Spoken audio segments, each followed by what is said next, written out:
From the days of independence till present-day Africa, what level of political democracy has the continent recorded? Welcome, ladies and gentlemen, to this weekend edition of the program Global Insider on your Pan-African television for you, Media Africa, where we're going to zoom on the event that marked the political scene in Senegal, which led to the March 24th presidential election and also the democracy or political democracy across the African continent. It is, however, imperative to explore the historic context, challenges, and also the successes of democracy on the African continent. It should be noted that since independence, many African nations have made remarkable political strides,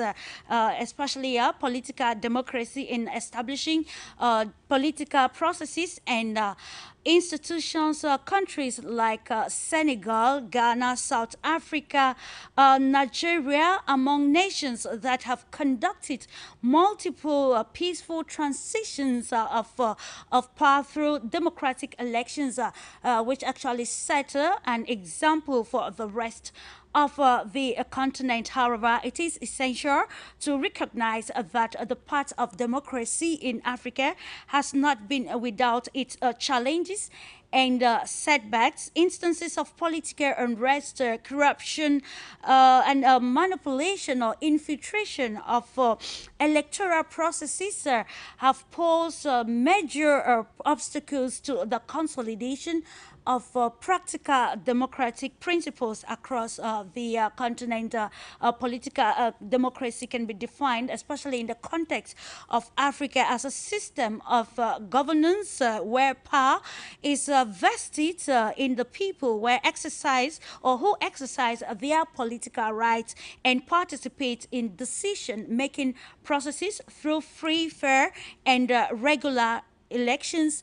It involves, therefore, principles such as the rule of the law, individual freedom and rights, accountability, transparency, and inclusivity. So, on today's edition of Global Insight, we seek to unlock the present-day political strides in Africa with the case study being Senegal, and we want to understand if the events or the political events that unfolded in Senegal this time around can define a path of democracy or political democracy across the African continent.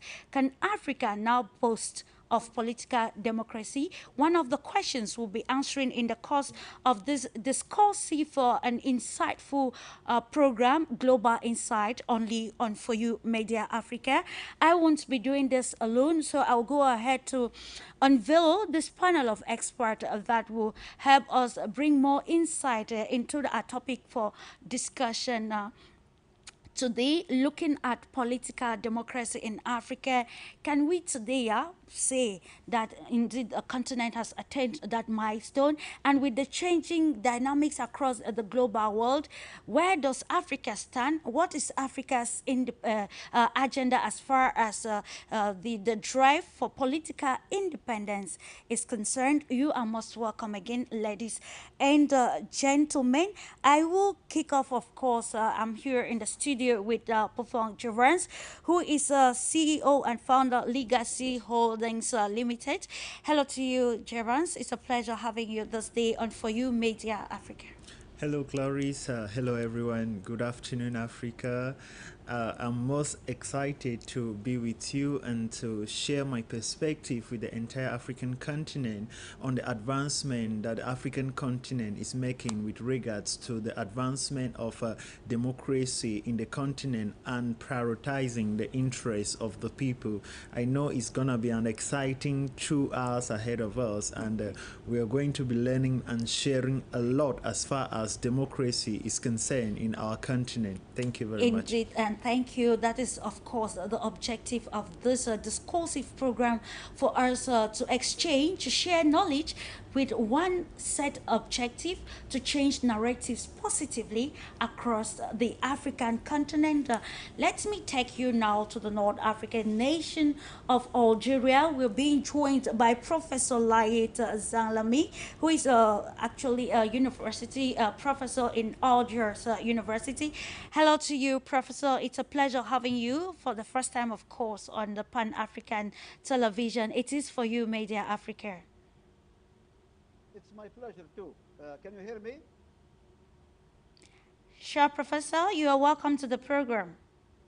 Yes, it's my pleasure too. I couldn't believe my eyes that I am today on the screen in your group. That was pure coincidence on our flight from I would say Moscow to Rostov, then to Crimea. Here we are. I am so pleased to be there with you, and Thank of course, my regards to all people with the panel, all your guests.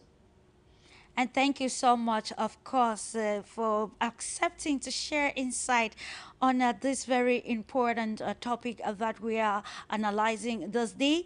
Let's move now to the United States of America, being joined by Dr. Eddie Eric, who is a program officer at the Solidarity Center, Africa Department. Hello to you, Dr. Eddie. A pleasure having you once more.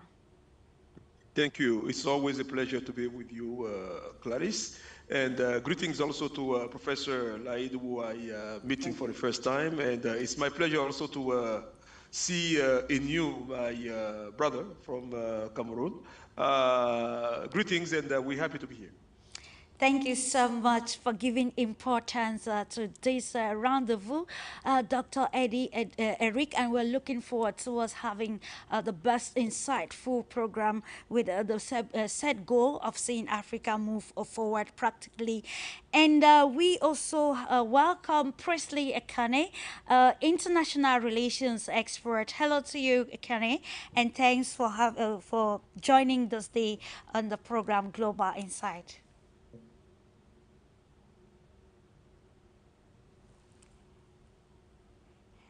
Hello to you, Princely. If you can hear me, you're welcome to the program.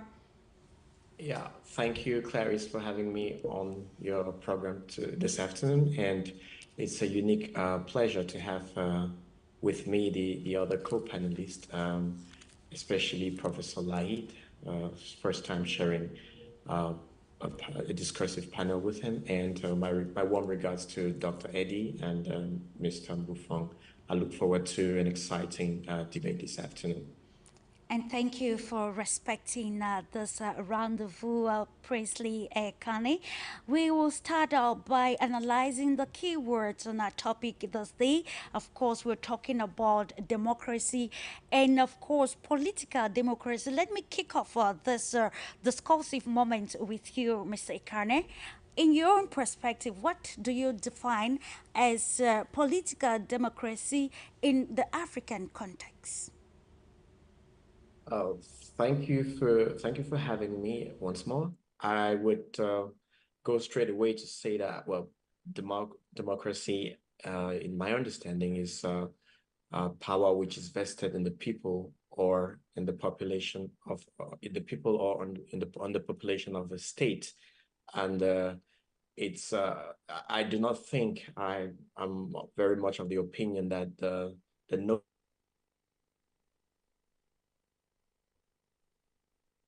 does not have a static definition, and it's very interesting that you contextualize the term in within the geographical limitations of Africa, and I would say it's as an old notion, it's power which is vested on the people or on the population of the state. In the context of Africa, I would not limit myself to the transition of power within the executive realm. It goes beyond that. It's also the functioning of social institution, the election administration, the conduct of elections or election administration, peaceful transition of power within the African governmental structure. And we've seen it in the heydays, and we've seen it most recently with a number of countries in Africa. I think where we evolve with the debate, there I would certainly have more to say. Thank you for the introductory statement. To you, Dr. Eddie Erika, we are looking at this political democracy. It is imperative to understand the indicators of this political democracy in Africa. Clarice, it's a great thing that you start the debate today with clarifying this notion. I think what I want to do is to caution, and again, one more time, call on our observers or political actors in Africa to make sure that we do not equate political democracy to this notion of elections only. And I think my brother EKANE was very right on point to indicate 1990s were what we have called a new wave of the rebirth of democracy on the African continent. We see that, especially talking about what happened at the summit of Labor, the whole question was about, how well we put in the respective, constitutions in sub-Saharan Africa, the term limits. So we look at that one as one of the key indicators. However, after the 1990s, the mid-1990s, we find out that, this indicator is actually not holding as much. And then we started talking about, more of a political alternative. So I believe that, some of the indicators that, we want to look at in here, number one is what are the systems that, we are putting in place. When it comes to elections themselves, as we talk about, free and fair elections, what are the key indicators that, we put in this notion of a free and fair? How many people go to vote? How many people are registered to vote? How many people, have access to the polling places without intimidation? How free the process, itself is. When it comes to the counting the ballots, who are the people in place, agreed upon to count announce the results?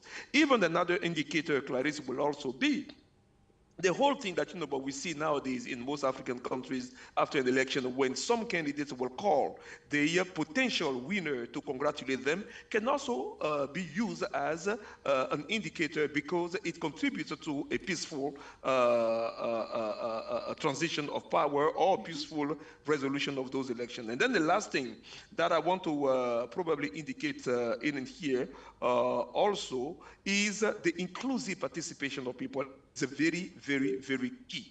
To what extent the people, regardless of the social status, regardless of the geographical location, whether in rural areas, are allowed and fully the political process. These are some of the indicators that I will bring to our listeners' attention. And thank you for the precision, Dr. Eddie Eric. It's about the inclusivity. It's about indicators that will actually assure, reveal that the African population is at the center of every governance decision taken, especially by the political actors. And it is always a very imperative to contextualize the concept to see how we can equated to the current political development across the continent Africa. Prof. JAVANS, we are looking at this political democracy, and our case study is Senegal. We're looking at the development that occurred in the political country of the West African nation. So the question holistically, what do you think the African continent has learned from this development in Senegal, and can Senegal alone give us the right to be categorical to say that Africa has made strides in political democracy, especially in contemporary society? Definitely, I will say that when we follow up what's happened in Senegal, especially 10 days before the election, we'll see that a lot of things had happened before the 10 days or post the 10 days to the election and within the 10 days to the day of the election that actually put Senegal on the map as far as democratic practices are concerned. We first of all saw a situation whereby the incumbent who was not supposed or who is not standing for the election tried to postpone the election to a later date, and the people protested. And in that situation, we saw an important vital role from the judiciary coming up to uphold the interests of the people. And the role of the judiciary in such a scenario indicated that when we are talking about democracy, we know that the judiciary actually have a vital role, an independent judiciary, of course, have a vital role to play in any democratic principle, and that role is to ensure that the interests of the people are protected with respect to the constitution that governs the process, because every African nation has a constitution that lays down democratic principles that are supposed to be upheld under normal circumstances unless otherwise stated. So in the situation of Senegal, we saw how the judiciary had to come in, insisted that the constitution of the land should be respected with regards to elections. And despite the fact that the judiciary came in, we noticed that some key figures of the opposition, talking about Osman Sonko, he was banned from running, and him, in the spirit of democracy and in the light of respecting the interests of the people, he did not see the need to boycott as it has always been the case in many African countries. He saw that he could nominate somebody that maybe share his same ideology for the people of Senegal to run in for election under the flagship of the party he was supposed to be representing. And at the end, it boils down to just one point: the will of the people was respected first. The main opposition that was seemingly the threat to the system that has been designed to obstruct the interests of the people, it was the main opposition had a candidate, and the people went out and they supported the candidate, and we were not disappointed with the results, because the results were counted in real time and the results were proclaimed, and we saw how just within, as the results were gradually being proclaimed, we saw other opposition candidates had already turned in to be accepting the verdict of the tentative result, up to the level that the candidate of the ruling party finally picked up his phone and then called the opposition to congratulate him. And that depicts some political maturity. Absolutely, which shows that Africa is moving towards the right direction as far as democratic elections are concerned. We did not see anybody carrying his interests over the interests of the country or over the interests of the people. It was all about the people of Senegal, and was all about upholding the constitution that governs the people of Senegal. With that, I can say that Senegal is teaching Africa a new rhythm as far as democratic elections are concerned. Indeed, thank you for that profound answer, which aligns, of course, to the question that people have been asking, if the political aspirations of some politicians in Africa have actually been placed first before the aspirations of a country as a whole. And I think Senegal and other countries that have demonstrated that there is already change coming forth. With Professor LAEED, we want to answer the major question for discussion this day. It's about if the Africa can now boast of political democracy, with the Senegal situation being a case study. Professor LAEED, you want to give more insight on this pertinent Senegal, and also the perspective of political democracy across the African continent as a whole. Thank you, Clarice, once more. Thank you to my brothers with you. Of course, to answer your question, it's too early to answer but even difficult to predict the future. But the enthusiasm is there. The sense of relief and euphoria is strongly present within the minds of people in whole Africa, and particularly in Senegal. The victory of Bassirou is as the president, is actually the victory of those who were deprived, who were silenced, who were despised, who were marginalized, more dramatically, who were jailed. So the president, freshly released from jail, of course, the boxes have spoken, and it is, for me, it's a victory of democracy, the victory of liberty, the victory of sovereignty. And today, these days, Senegal is showing the way to those who always excel in rigging. And you have so many examples throughout the continent. Senegal has paved the way to peaceful and swift shift to democratic values and peaceful solution. I want just to remind our brothers, and of course, the first word of the elected president, he said that Senegal, there won't be a dramatic change in his policy, but he said, he pledged that Senegal will remain a reliable ally of all foreign partners, as long as they respect the principle of equality between one of the example or the measure he will take, he will ask to implement the program, which include Senegal exit from CFA zone. The BRIC is within ourselves, he said, and with our governance practice, as well as our relation with partner, whoever may be.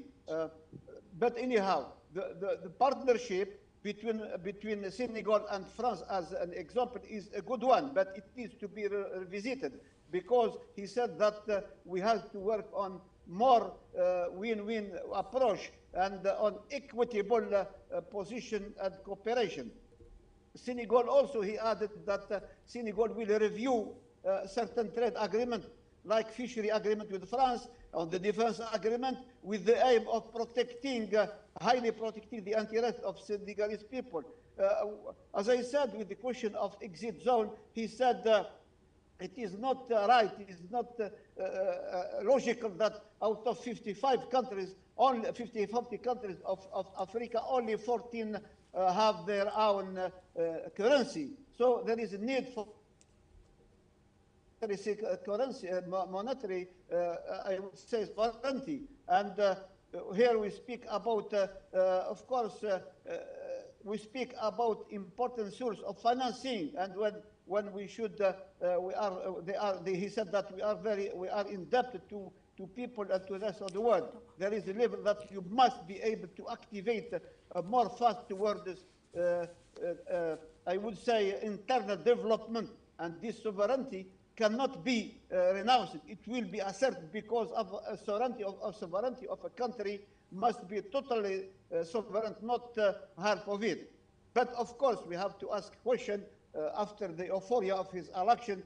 The main question is, will this young, energetic President Pai, although he's inexperienced, will be able to translate his popular support, which comes thanks to his role as proxy for Sonko in action. Although he vowed, I would say, he promised, he pledged to fight corruption and increase the economic opportunity for Senegal, increasing, unfortunately, disaffected youth. On foreign policy, he has a more wild card. He's a strong advocate for African issues on international stage, while, of course, remaining dependent on the West. But he said he wants to reform the West African regional bloc, ECOWAS. In other words, he is not pleased with the present ECOWAS activities and achievement. More importantly, he hinted that he will, of course, shift tie from French, I would say, colonial power of France, as the time when Paris' influence in West Africa is already dwindling. In reaction to Fayed discourse, the president of France said he promised that he can do his best. France, he said Macron will do its best to stop this imbalanced world, and it will seek innovative solution that avoids driving a wedge between the north and the south. But Macron democratic, I would say, diplomatic engagement will suffice if major powers are engaged in practice that still obstruct global South country development. In the end, I would say there is really a North country hypocrisy and double standard practice. This problem is compounded by the North, as I said, the global North hypocrisy, ignoring the calls for, of course, of the South for mutual cooperation based on respect of independence and on sovereignty. Africa is recovering slowly but surely. It has to recover surely its dignity and authority. Time has come to exert its power on the world affair and should not be left out of the stream. Thank you very much, Clarice. This is what I want to say. Thank you so much, Professor LAEED, for the insight on the topic for discussion this day, which has touched on so many aspects. Let me continue this next round with you, Dr. Eddie Eric.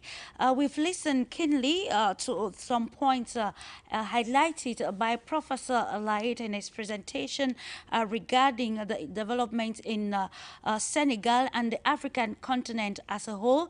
It's about charting a new path for Africa, maintaining Africa's dignity and Africa's sovereignty.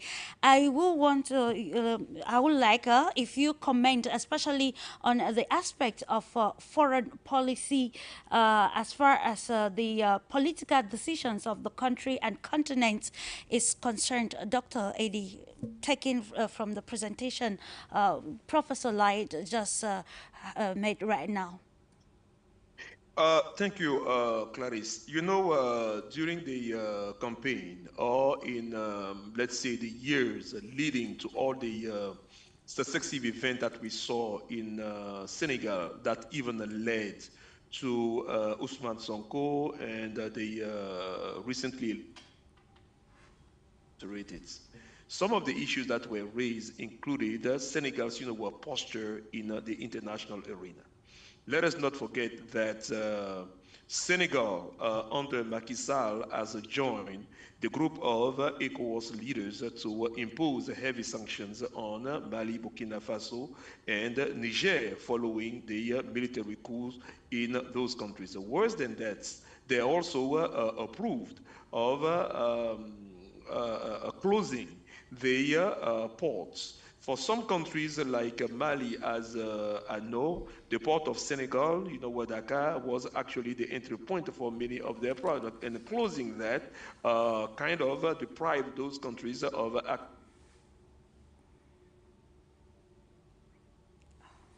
conventions. Landlocked countries, should not be prevented from having access to the sea.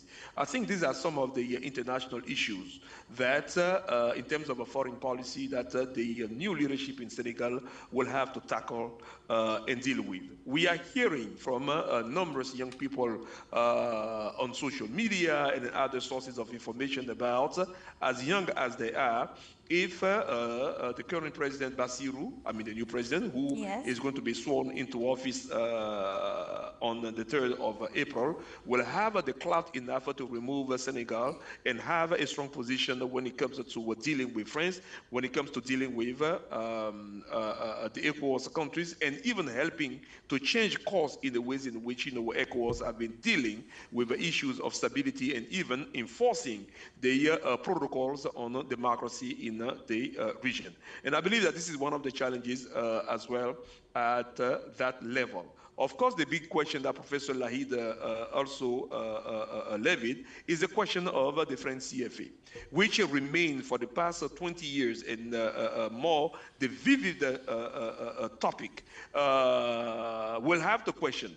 One thing we should not avoid, and then we're going to be resting on that, is that the Senegal remains a vital partner from the point of view of France, which means that, but without backing that, we need to be aware, as the late president of Senegal, Thomas Sankara, said, the more we fight to liberate ourselves, the more they will also on the side, fight to keep us, in this situation of enslavement. So build on those things. I do believe that both internally and externally, as far as foreign policy is concerned, Senegal, does have, this challenge and duty to regain its position, its image within the sub-region, in West Africa, but also within Africa when it comes to conflict resolution in countries. Macky Sall did a very bad job when it comes to those things, and we hope to see this new president, as young as he is, leading Senegal in that other direction. Clarisse, these are the two things that I want to point in there. Maybe the last one I want to mention, and to that was asked earlier in terms of lessons learned. I think one of the lessons that what the Senegal case is sending to the African international community is this notion of the power of the people in resisting leaders attempted to manipulate constitutions. Because anything else, we have had the case of Liberia. Way back, in January, we witnessed a peaceful transition of power following the October election that President Joseph Boakai won. Before Senegal, we have Ghana that have also shown excellent path of records of political transitions. We have Cabo Verde. Even in the Gambia, those things happen. So my point here is, we are seeing a lot of attempts by a sitting president to capture state power by manipulating constitutions, Côte d'Ivoire, and currently in what is happening in Togo. In Senegal, there was an attempt to do that. The people rose, and the people were able to push back against that, and we had what we see in today. I think this is one of the lessons that we can also capture from the situation in Senegal. Thank you. Thank you. Of course, the lessons captured from the situation in Senegal, and we want to also look at the maturity of the outgoing President Macky Sall in heeding to the call of the people. I think that is very imperative in present day society. Mr. EKANE, we are analyzing political stakes across the continent and focusing on the term democracy, which you defined earlier, contextualizing it, and still taking a case study of Senegal.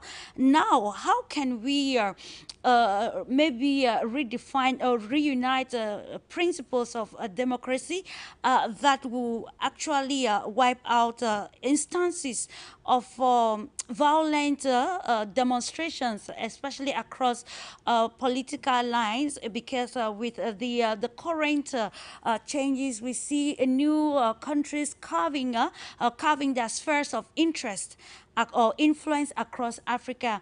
Do you think the fact that alteration in constitution for the benefit or to maintain the sovereignty of a country, it is maybe impeding a democratic process, political democratic process of a country, or sometimes is it necessary?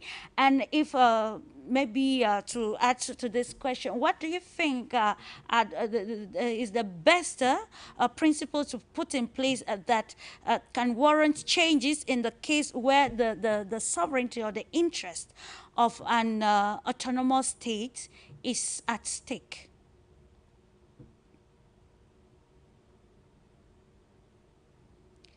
The question is directed to you, Mr. EKANE. Yeah, thank you once more, and it's been a pure pleasure to listen to my co-panelists following up to this debate.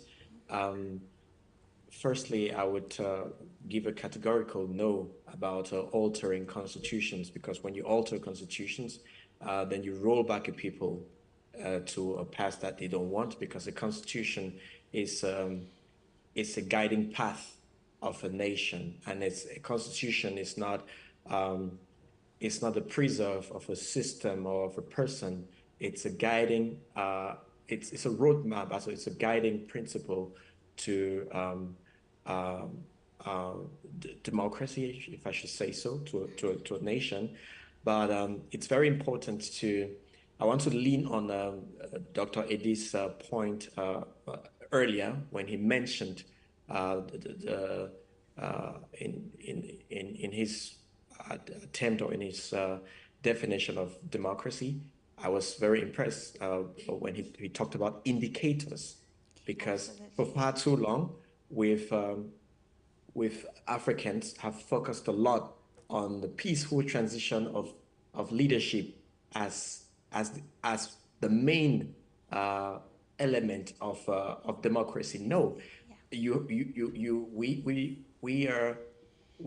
should be able to look at indicators in order to understand if we are surfing on democratic waters, the way elections are conducted before, during, and after, and what happens in between that process. It's all at now. In the particular case of Senegal, there is a lot of euphoria, as there's been in Ghana, as there's been in Nigeria, as there's been in Liberia, because the population of the citizens of Africa have been sick and tired to see leaders and leaderships or systems that have been there for 40, 50 years, that they are so focused on seeing only new faces. But it's not limited to that, because seeing new faces coming and going while the civil society is not working,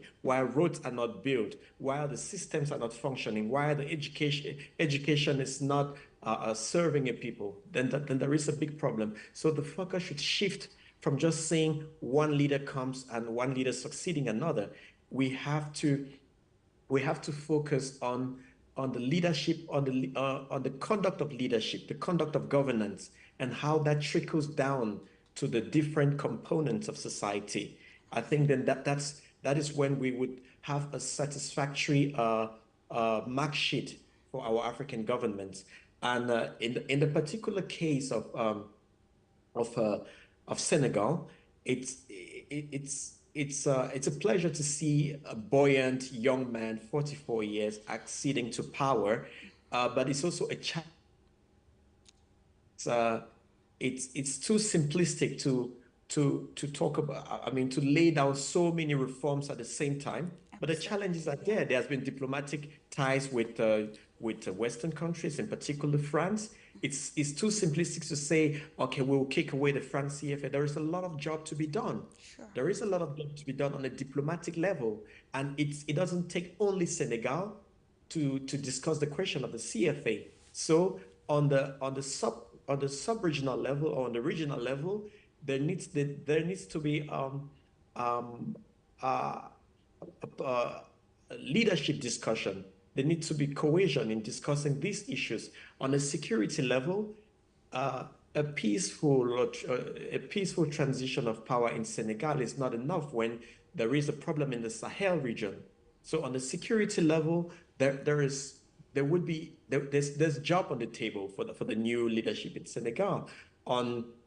So there are these kinds of discussions that would be of essence in Senegal. In not only Senegal, of course, we're happy to see that there is a power change, but the power should have content.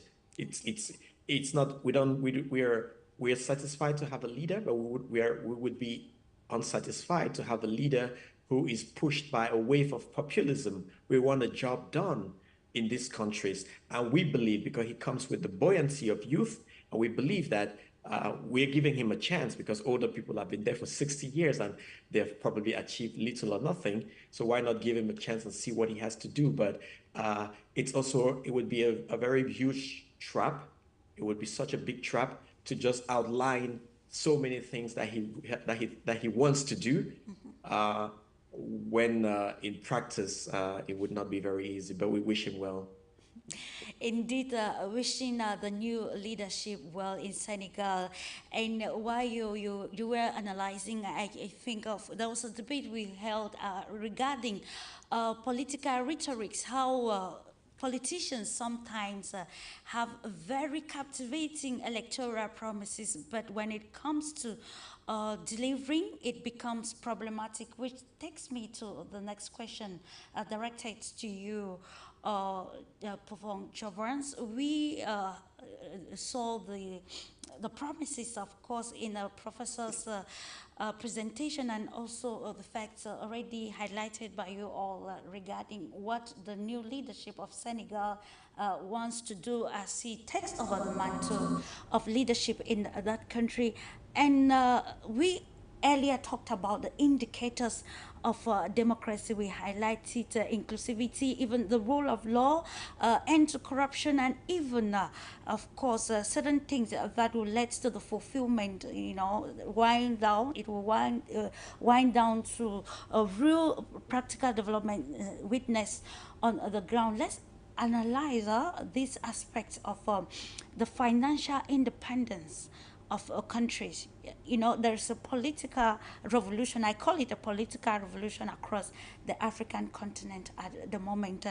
And with the new leadership of Senegal being a vibrant youth, what many people have been advocating for in Africa, to see a change in the leadership. So what do you think are the right parameters to be adopted by the leadership of Senegal and other leaders, under, maybe it can be under the banner of the African Union or other regional bodies that have the propensity to chart the development trajectory of the continent, Africa. Let's look at how, with these political priorities, they can chart a way towards attaining financial independence across the African continent, which aligns with what EKANE said.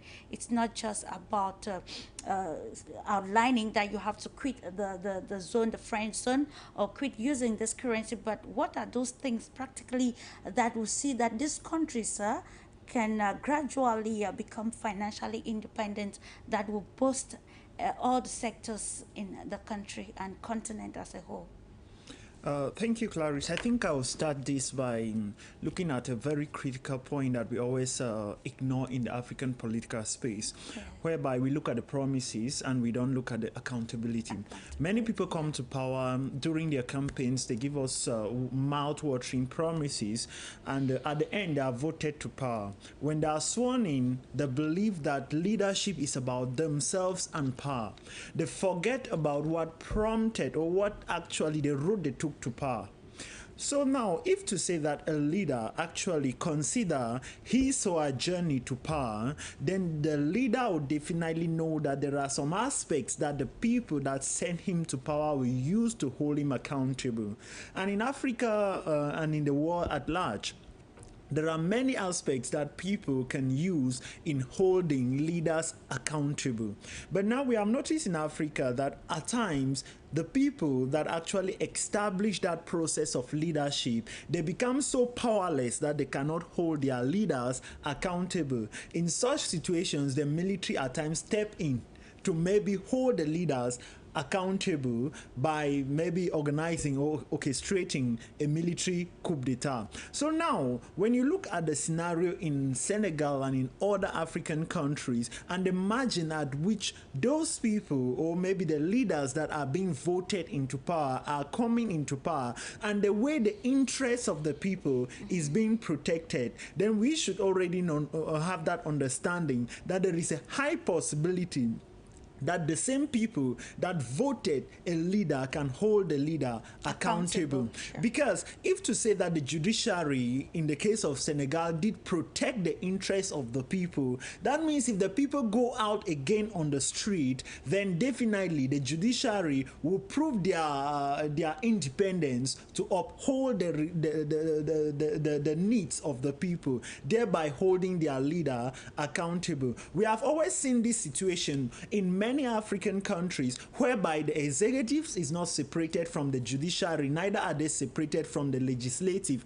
In fact, we have seen it several times that the executive arm of government directly controls the judiciary and the legislature. And at the end now, nobody is there. The legislative, which directly represents the people, is unable to hold the executive arm accountable. The judiciary, which is supposed to actually bring about a positive correlation between the interests of the people, the constitution, and the executive arm, becomes powerless, and the person in the seat of the executive believes that he or she wields absolute control. In such a way, any person that is acting as a leader of the executive believe that they can actually control, or they take absolute control of the interests of the people, and they act on what they think is necessary and is nice, or maybe suit their personal agenda, thereby ignoring the interests of the people. So the first thing, in as much as we are looking at accountability, we should always be clamoring for in Africa is the separation of powers between all the three arms of government, and their complete independence, in such a way that one can hold another responsible and accountable based on the definition and prescription of the constitution. If not, one will tend to wield so much power that will enable them maybe to ignore the interests of the people, ignore the interests of the country, and definitely ignore the interests of the continent. Then for an African country to become independent, we need to fall back. Yeah, to become independent financially, we need to fall back on our resources. We need to be a producing continent so that we should have something to sell. Before we gain financial freedom, we don't need to borrow, we don't need to beg, but we need to empower, or maybe advance with our production, see what we can bring on the table to sell, go into stocks. We can revive our stocks, African stocks market, which will generate income for us as a continent. Then we should come up with institutions that work with the sole interest being on finance generation, so that we can be able to generate income as a country. It should not be like we are just going to beg, or maybe coming to invest in this. We should, at a particular point in time, be ready to endure what I call maybe long suffering in developing our continent. Sorry to interject. Don't you think the strides can actually be impeded if Africa doesn't have, we talk about financial independence, we want to talk about Africa having a currency that will have much value, because doing all of this and still being tagged to the franc CFA, your reserves in another country, isn't it problematic? And it's absolutely problematic. But now, if we want to look at that, the level of us going to having an independent currency as the continent, we need to know what we bring to the table. And to looking at what we bring to the table as a continent, we need to know what we can produce, the resources we can sell, how we can monetize them on our terms. Because we cannot go ahead and then we are looking at just creating a currency. Meanwhile, we have not created the value that we are ready to sell as a continent. Africa is blessed. We are endowed with a lot of resources. We are endowed with a lot of things that we can transform. We are knowledgeable enough in such a way that we can build our own continent. But we need to be very much objective and strategic to be sure that we transform what we have on the continent. We create value with what we have on the continent to be able to send it on the international stage. Once it goes on the international stage, we are exposing it based on our terms. With that, we will be so close, and we will definitely attain financial independence within the shortest time possible. Thank you. Okay, thank you for that, Prof. JAVANS. Let's move again to Algeria with Professor LAEED. And why accentuating on an aspect of maybe foreign policy or foreign influence on the African continent, especially the political life of the continent. Now, Professor, how has, in your perspective, the historical context of colonization impacted the development of political democracy in Africa, and how can we reverse the narratives in present day society that the global, or where the global world is taking a drastic shift in power dynamics, and you can name the rest. Thank you, Clarice. I think, first of all, we need to decolonize our minds. That's exactly what we should do. Absolutely. Because when we talk about democracy, this is not Western democracy values or reference.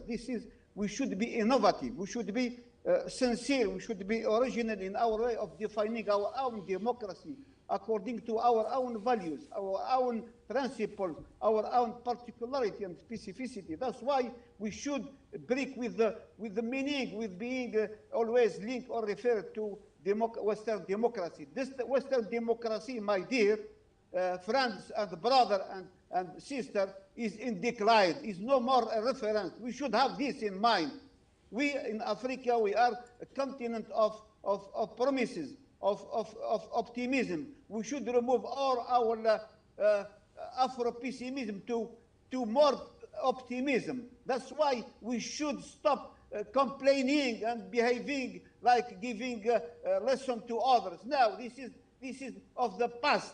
That's why our mindset should be more consequent, should be more interactive. The gentleman Basiru, he won the election. It was a popular one. Give him a chance to implement what he has. Although, of course, he's not experienced, but that does not mean he has not the volunteer, I would say the willingness and the determination to give a chance to people who voted for him, and to give them a chance to improve their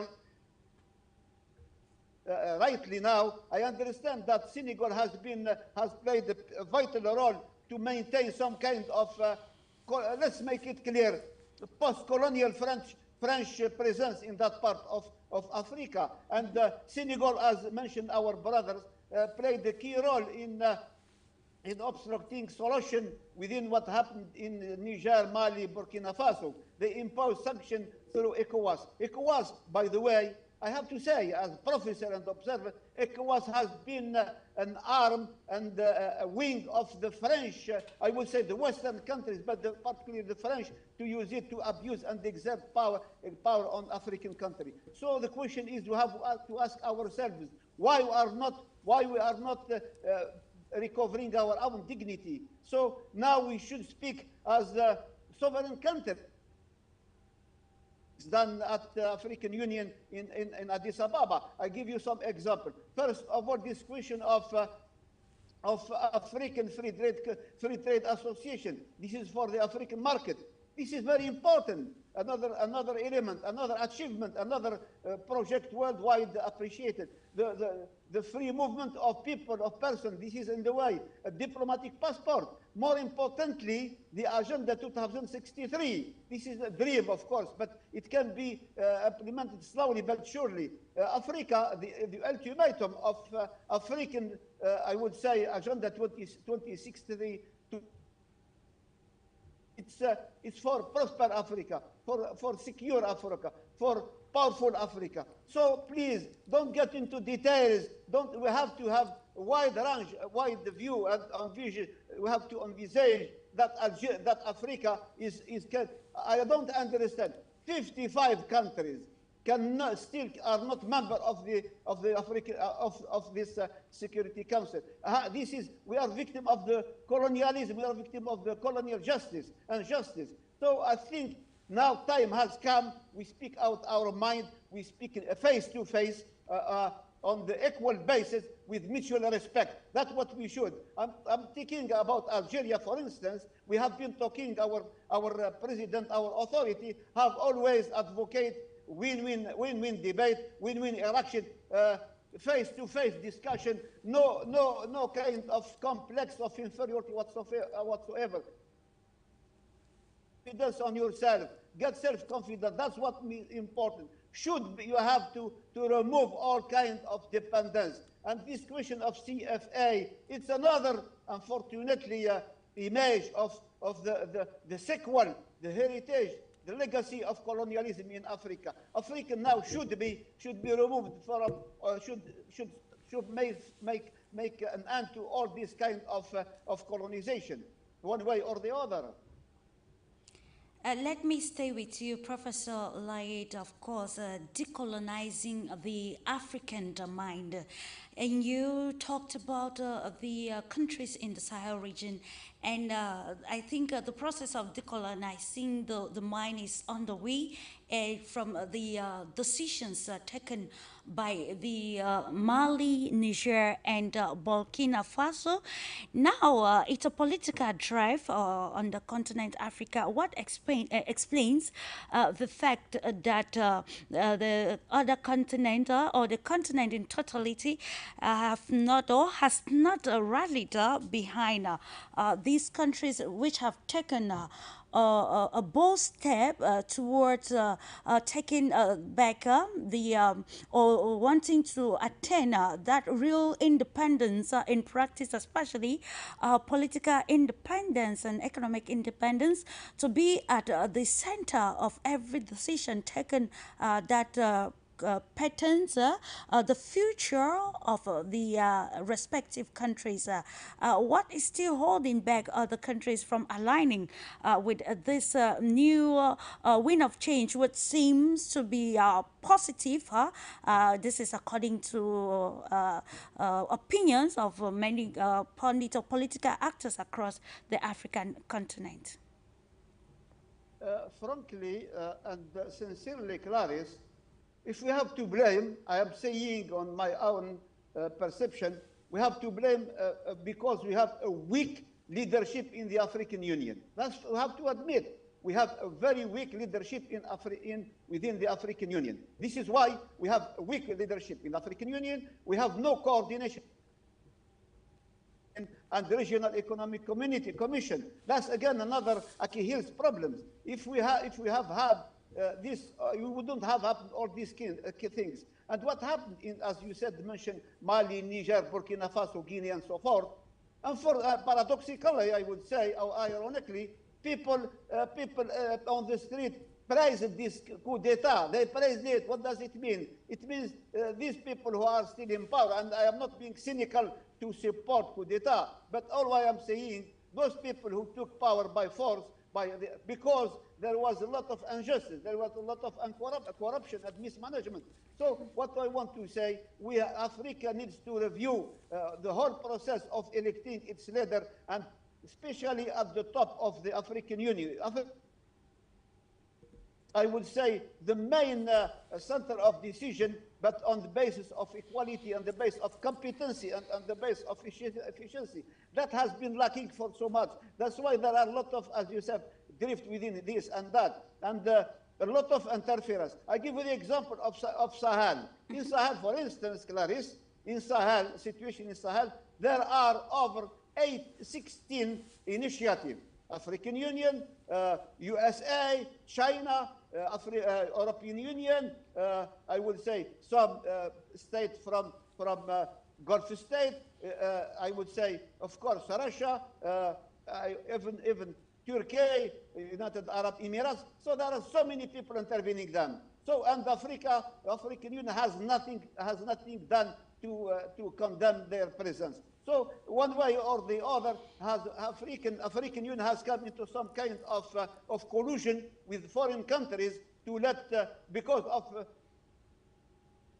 some strange and enigmatic accord, African Union has been one way or the other accomplice of what is happening now. If African strong leader have been decisive as it happened in 1960s with the independence of Nkrumah, and of course and all these leaders, Nkrumah and Nyerere, Bambela from Algeria and so forth, Gamal Abdel Nasser from Egypt, we would not reach this.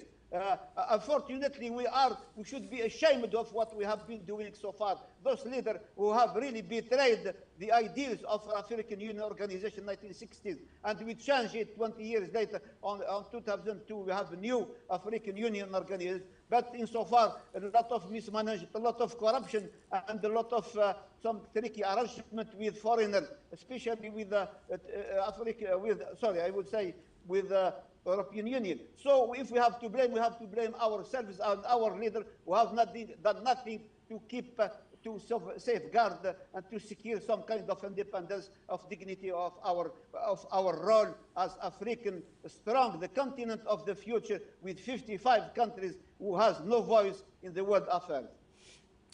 And it's time to define and ensure that Africa has a strong voice at the international arena during a time of increased multilateralism on the continent, and even the African Union Commission is aware and has made utterances regarding Africa, defining its perspective at the global level. With you, Dr. Eddie Eriga, we have noticed, of course, that attaining political democracy still has some challenges across the African continent, and in line with the trends in across the African continent and the international arena. In your opinion, what are those maybe principles or parameters that political leaders can institute or put in place to ensure that the path towards this political independence that even countries in the Sahel region, Mali, Burkina Faso, and Niger have actually opened the way forward? What can be done practically to see that this drive towards having this political independence does not die along the way because of lack of conformity or the political unity in the minds of political stakeholders and even institutions that are at the forefront of taking major political decisions that would define the future of the African continent, still falling back to the role of the African Union in ensuring that we attain this political democracy for the benefits of the continent? Clarice, thank you. We mentioned the African Union, we mentioned the ECO. I really want to insist on what my brother EKANE said earlier, the people. And I believe that, when Professor LAEED is speaking, this is also where we are definitely going. The Afrobarometer based in Accra, Ghana, which surveys, on a monthly basis, political, feelings, behaviors, in Africa, is an institution that, I love to check. And these are some of the things that, we get from there. Number one is some studies show that young people from the age of 25 and plus are heavily, strongly in support of stable political institutions in their countries and heavily in support of democracy. So the whole thing that, what Professor LAEED, was mentioning in there, and I agree with him not to be confused, the support that, what we see for the military regimes are actually not the support for military. The people are pushing back about, against military rules, but they are for paths, directions that land them in a position where political institutions, stable political institutions and practices are entrenched in their country to, because at the end of the day, even Clarice, when we talk about, economic development and all that, let us not forget that, all those things come back to who makes the decision, who implements the decisions. Therefore, the leadership in there. And then second thing, the same young people that, what we are talking about, at the same time that they are strongly pushing for democracy that they want, and at the same time that they also do reject, military rules for the future. Because even in those countries where we have not seen the kind of changes that we are witnessing in Senegal today, it does not mean that young people are quiet. It does not mean that the people are quiet. It means that they have not yet succeeded in making getting the opportunity to implement and to achieve what has been achieved in different countries, and today Senegal we're talking about. The same thing happened in Liberia not long ago. So at the end of the day, I believe that to hold our leaders accountable for is the ways in which people, farmers, workers in general, men and women, these people with disability are included, effectively included in all of our political processes. When we hear those voices, I believe that we will hold these political leaders by what we need to hold them, to, for them to make it the right thing. This is the reason why, Clarice, I'm going to go in another direction with this question and make the connection. Will be very quickly that when we listen to the new president of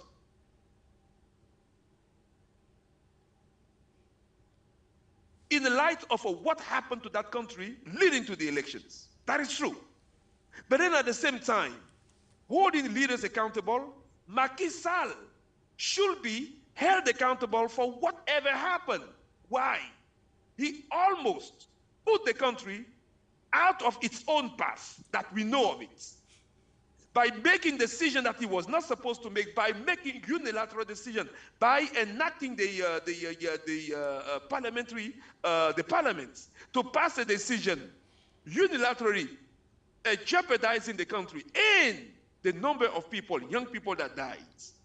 Macky Sall should not escape so easily for the sake of reconciliation, because if that is done that way, you are creating a path for another leader to do the same thing, and then, things will happen. So I believe that, to hold people accountable, the judicial system that they themselves critiqued years ago or a few months ago should be also held accountable by maybe appointing, electing judges, sitting that will take care of that.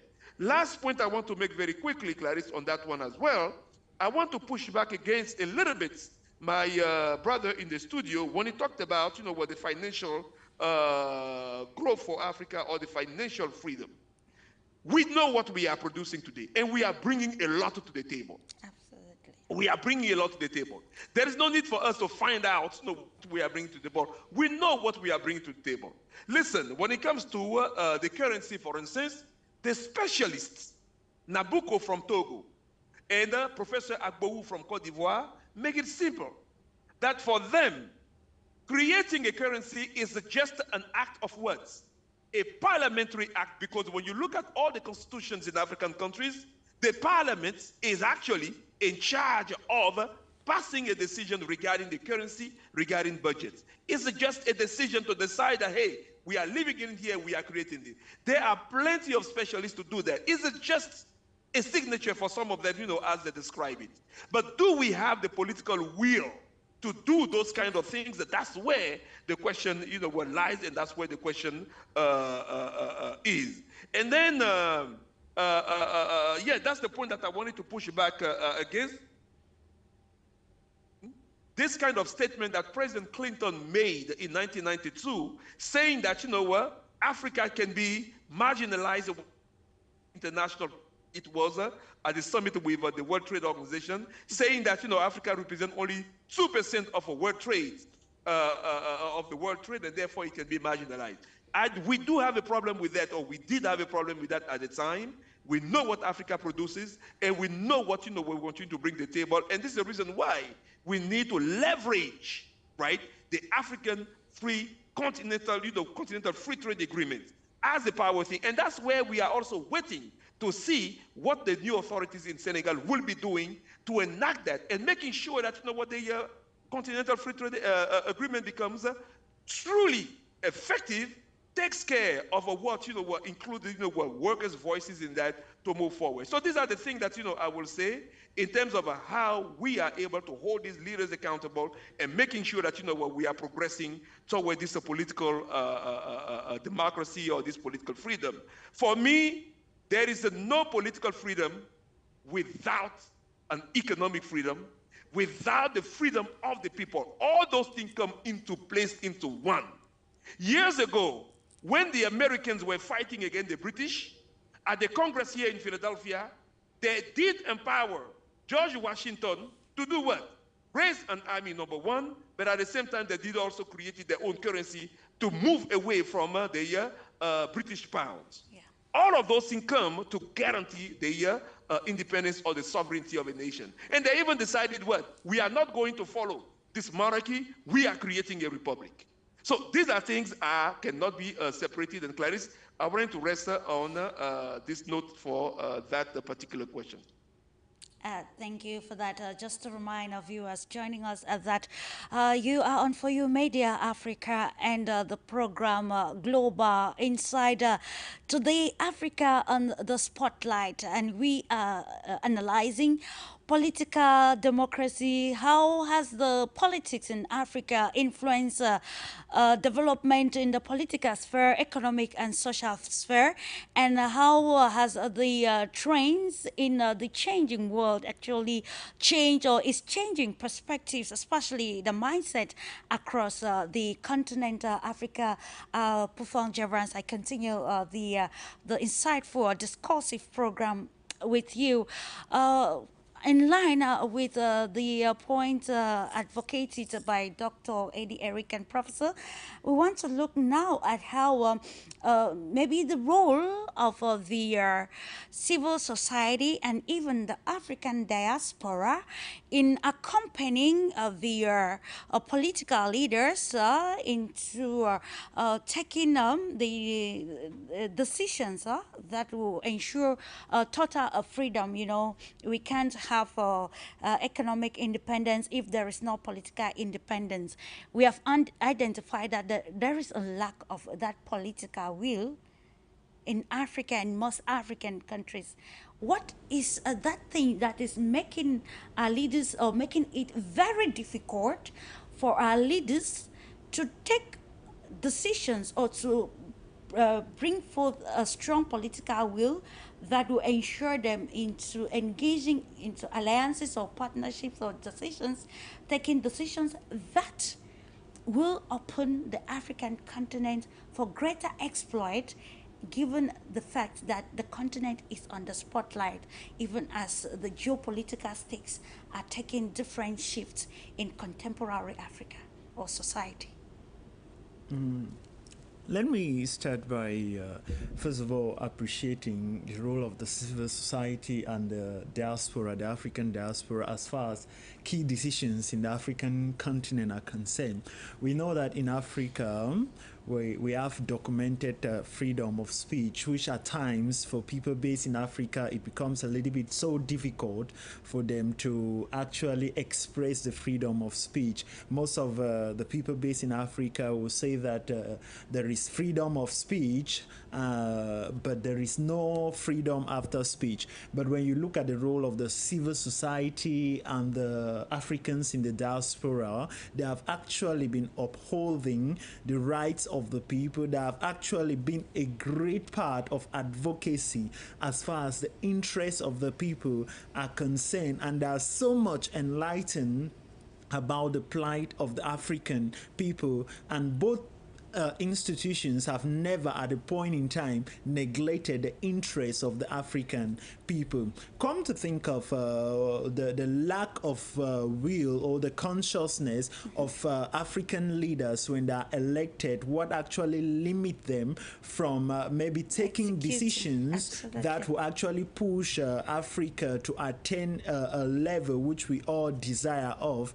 We will understand that in the African continent, we have the first thing is the aspect of greed.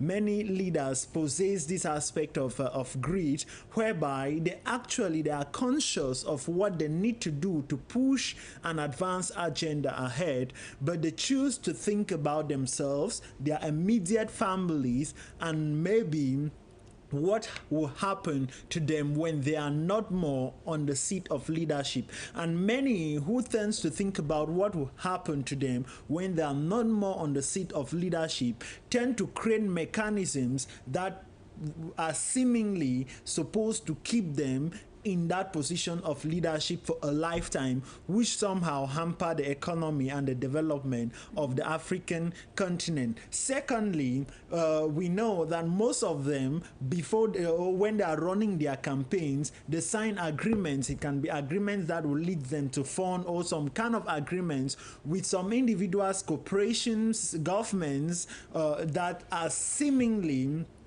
in such agreements seemingly gives them some obligations towards those organizations or the governments, which they have to abide to when they get to power. By so doing, if to say that they enter such agreement and gets to power, they are seeking to stay by the agreement so that they are sure that their interests is guaranteed. So it boils down to their interest, not actually the interests of the people. You will see most of such politicians coming ahead with sweet promises. They actually diagnose and understands the problem of the people, but they are using the problem of the people in a mockery way just to get to power. But who they will actually protect or who they will actually save when they are in power are those that actually had agreements with them and maybe played vital role in getting them to the position of power, because they know that if they fail to protect the interests of those that they entered agreement with, that maybe contributed financially to their campaign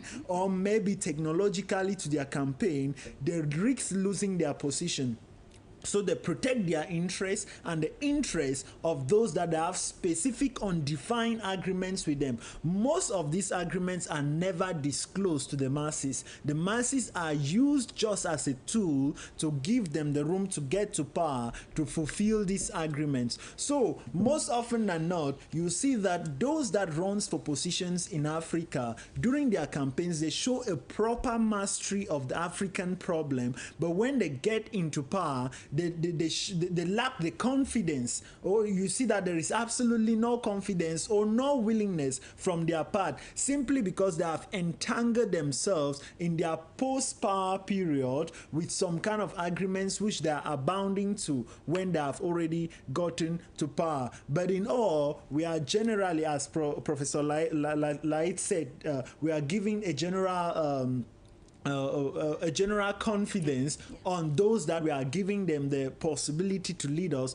to see that they absolutely manifest their will for the African people as they have promised. The best thing we are witnessing now is the shift in the democratic principles that are happening across Africa, and we are expectations are high to see a high sense of manifestation of campaign promises when leaders take over power. With that, I think that Africa will actually be moving ahead.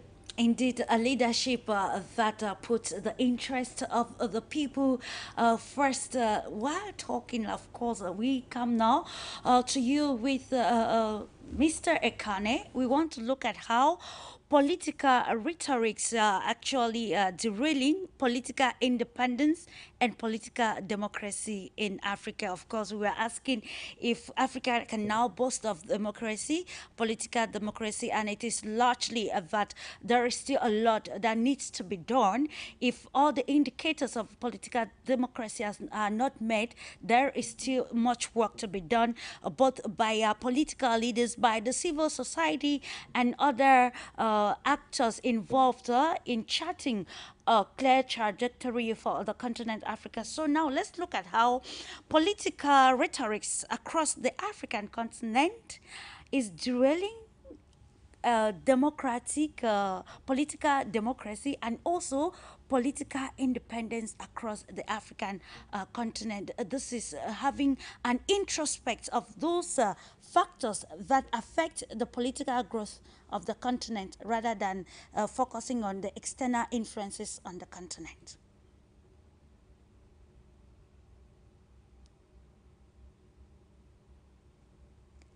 Mr. EKANE?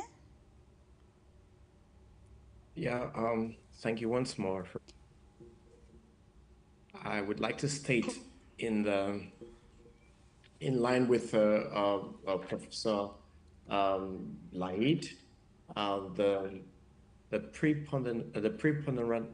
preponderant role of the African Union when we discuss African political progress the African diplomatic and political power could be said to be inextricably linked in view of their source. The sources, the creation of the Organization of African Unity, and in line with the memorable speech of one of its famous sons, Dr. Kwame Nkrumah, in I Have a Dream. The Pan-Africanist leader, Kwame Nkrumah, he made a strong case of the African political power when he urged the urgent need for an African federal state. That was in the heydays, but this assertion still has all its raison d'être. And today, as much as we're talking about Senegal, as much we're talking about Ghana, as much we're talking about Nigeria, these individual cases, the idea of African political interdependence it's still needed on our continent, because a leadership or power change in Senegal is not complete when it exists in a regional grouping marred with conflicts and wars, or the power transition in Nigeria is not complete when neighboring countries are suffering from issues of bad governance, or there is a lack of medical facilities or road infrastructure.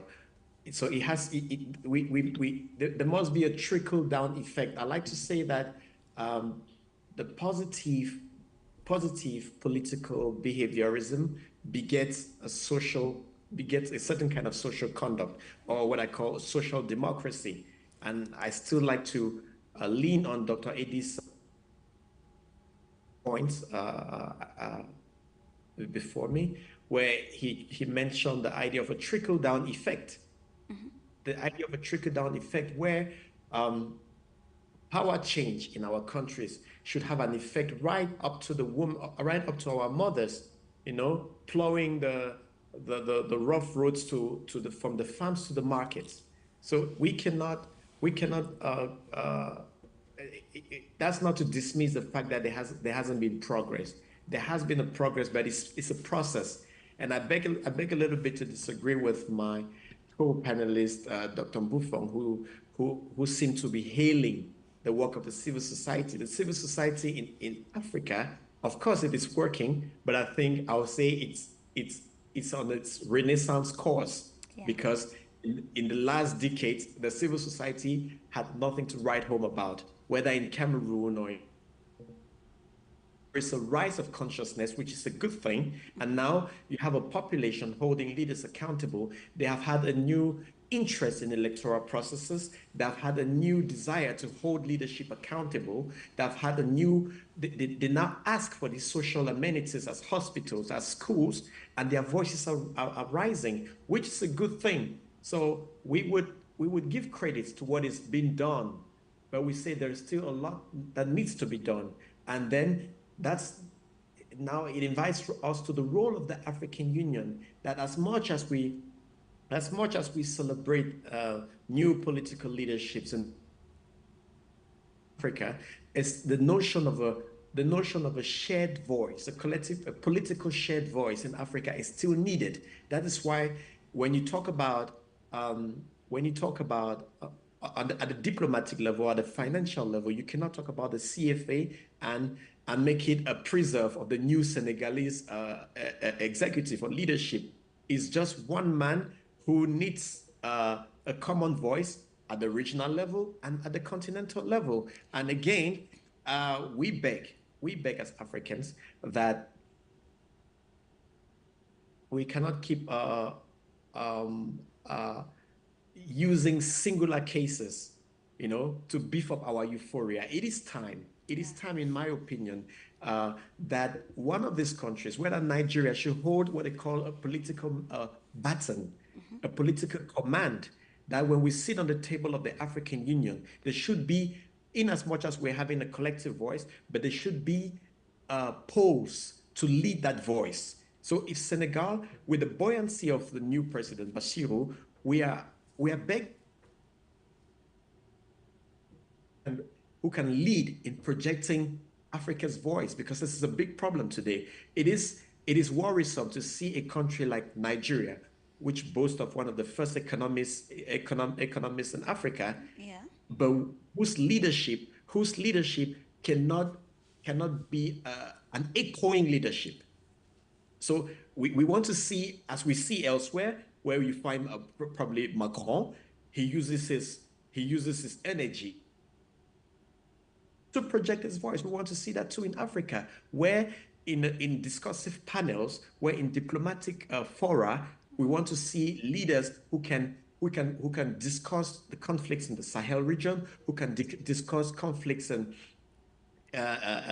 food crisis in the Horn of Africa, Yeah. and take decisions and project a voice that can be heard not only in Africa, not only by his peers, but across the continent. I think we are, as much as we are seeing a wave for which we are happy, we are asking for more, because today it was a continental.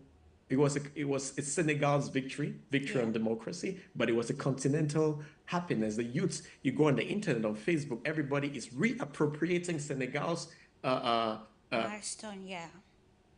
yeah, we are reappropriating that. But then the civil society the civil society in Cameroon, should not be in an ecstatic mood about what is happening in Senegal. They should push for that change in Cameroon. They should push for that change in different countries. And I think when we have 1, 2, 3, and 4 examples as that, we can project those individual cases, those singular cases, and carry the voice in diplomatic fora like the African Union. I think that's what I had to say. Thank you for that, EKANE, for the insight. Professor LAEED, we still come to discuss those aspects that may be impediment to the smoother path for democracy in Africa. Let's highlight the aspects of elections financing and how this actually derails or maybe tarnishes the proper democratic journey for the continent, or political democracy and independence for the continent Africa.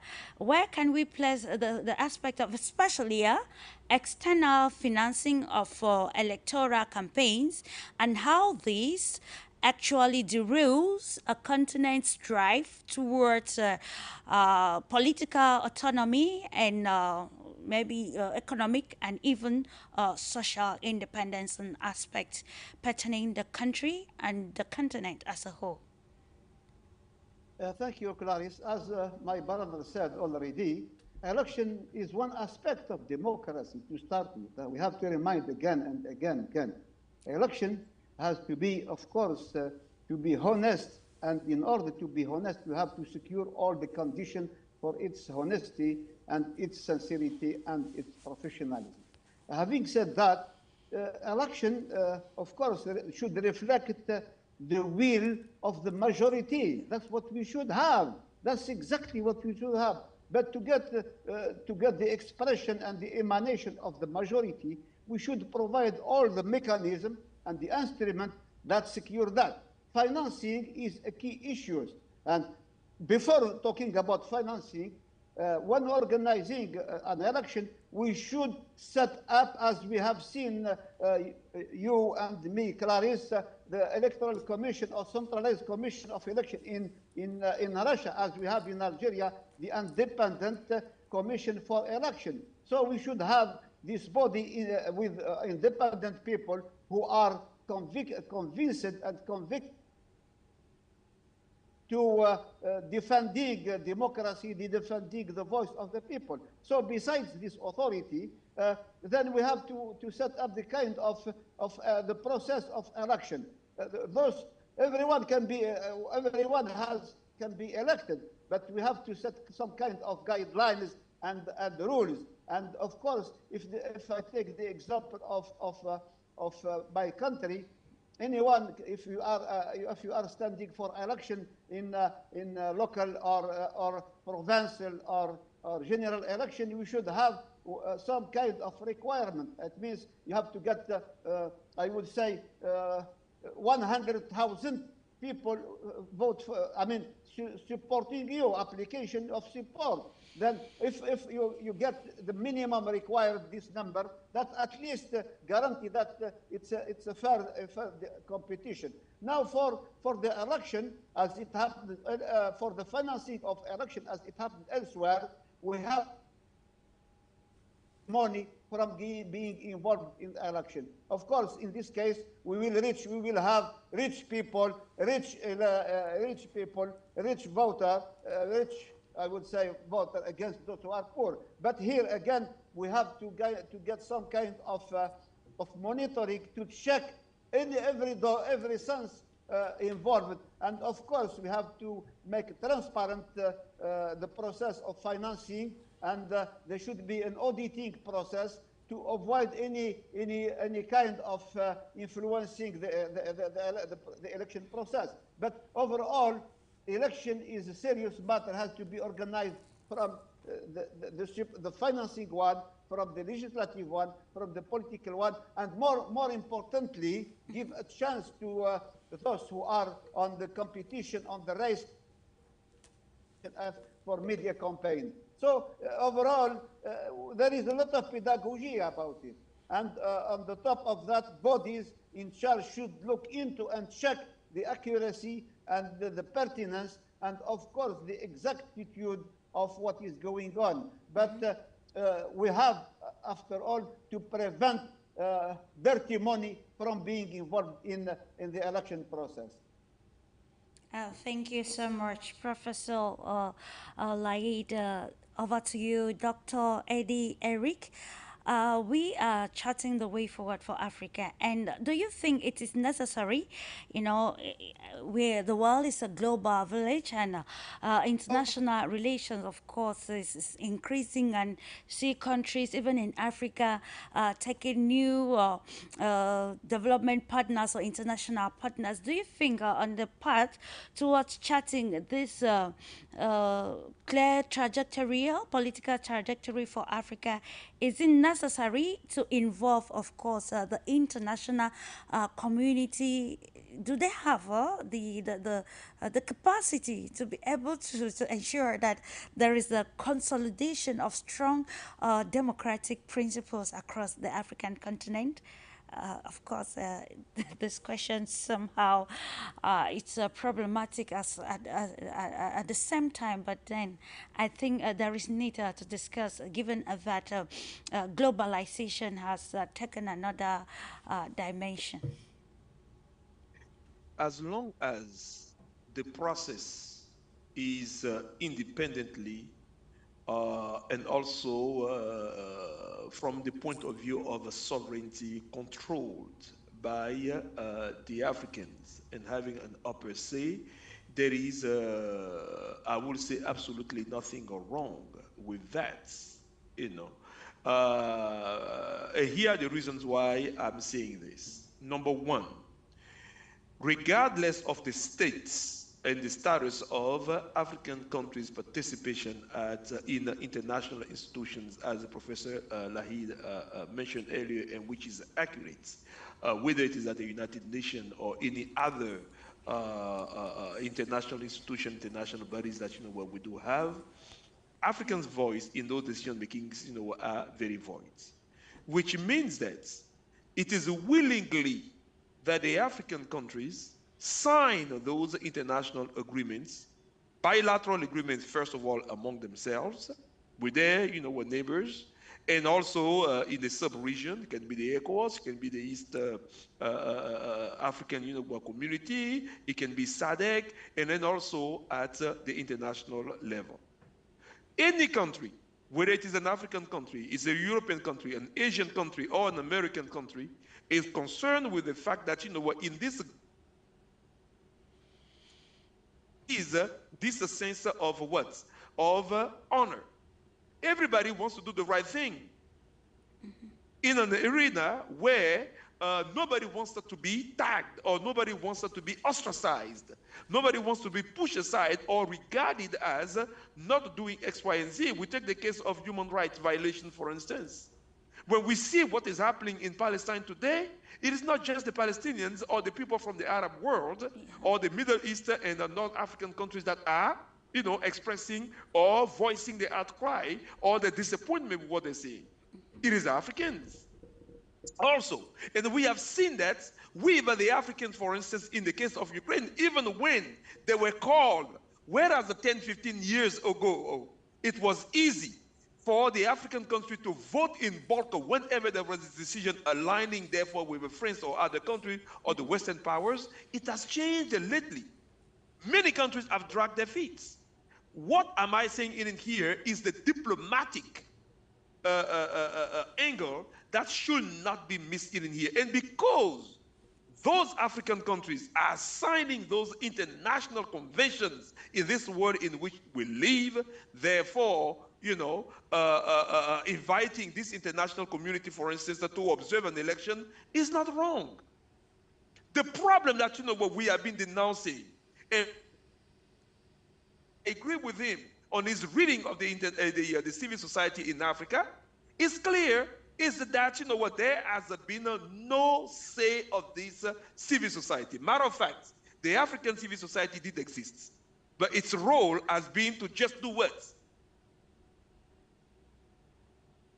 Provide fish, provide milk, provide this when there is the Ramadan that starts, we bring this to the Muslim community, or the Christian community is observing the Easter period, so we are bringing them food as well.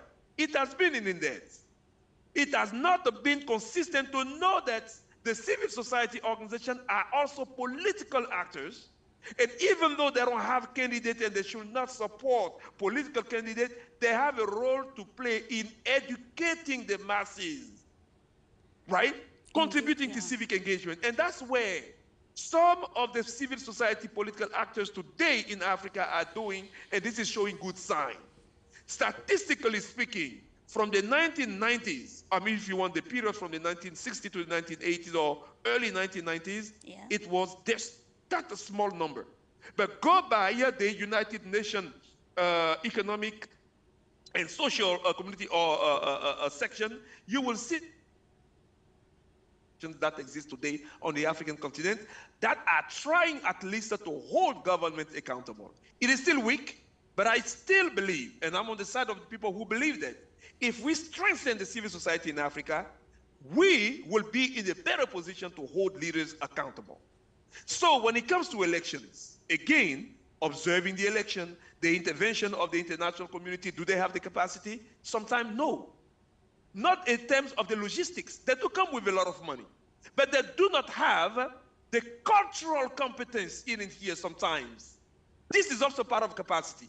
To understand the political intricacies, or complexities on the continent or in the far regions where an election is taking place. And sometimes this also main efforts to resolve conflicts, create a safe, sane environment for elections to take place and for people to express their voices. Clarice, that's what I want to say to answer that question. Yes, I am not opposed to the presence of what we call the international community in observing elections, but I am opposed to their presence being dictatorial, showing the way, telling what to do. And this is what we have been unable to do or to control as well.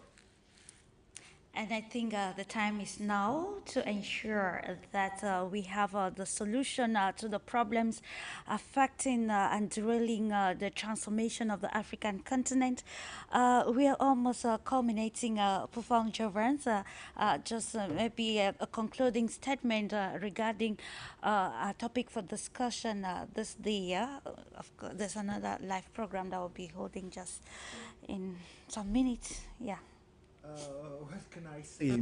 As a young African, as somebody who is passionate about the political systems in Africa, I must say that the situation or the happenings that we have seen in Senegal has proven to us in Africa that with a strong opposition, with a focused opposition, it is possible. And once the judiciary judiciary is independent, once the legislative is independent from the executive arm of government, it is possible for Africa, for countries in Africa to experience an effective democratic election that will bring about an establishment of a new leadership. We strongly believe that what is happening in Senegal will cut across Africa. One step at a time, before we know it, the procedures in Africa will favor effective transition processes that will bring about an effective leadership in Africa that is result oriented and actually understands the plight of the African people. We as a people, we should never give up. We should keep on working as a continent, being objective, being resilient, and stay focused on our goals as a continent. Thank you very much. In data, the leadership or a leadership that is results oriented and also leadership that is people's oriented, all to ensure that we see the total transformation of the African continent. I want to take this opportunity now to say a big thank you to you gentlemen for your great insight on this topic that zooms on the political life or zoomed on the political life of Africa and of course the work that our political leaders, civil society, and especially the young people have to do to ensure that we attain the desired independence, political, economic, and even social independence across the African continent. It was indeed an insightful program. Looking forward to having you all in our subsequent program for us to continue to chart the path for the continent Africa. I always say if Africans do not put their voices on issues that concerns the African continent, then I think the outside world will do that and take decisions for the Africa, which is not for the continent, which is not very healthy for Africa as a continent looking towards redefining its perspectives at every level. Comment, So I thank you all for respecting this rendezvous. Thank you also the technicians for ensuring that the program was a success, and to our viewers out there, thank you for trusting the Pan-African Television. It is for you media, another view of the world, another view, of course, for Africa. Thank you and have a wonderful Easter weekend.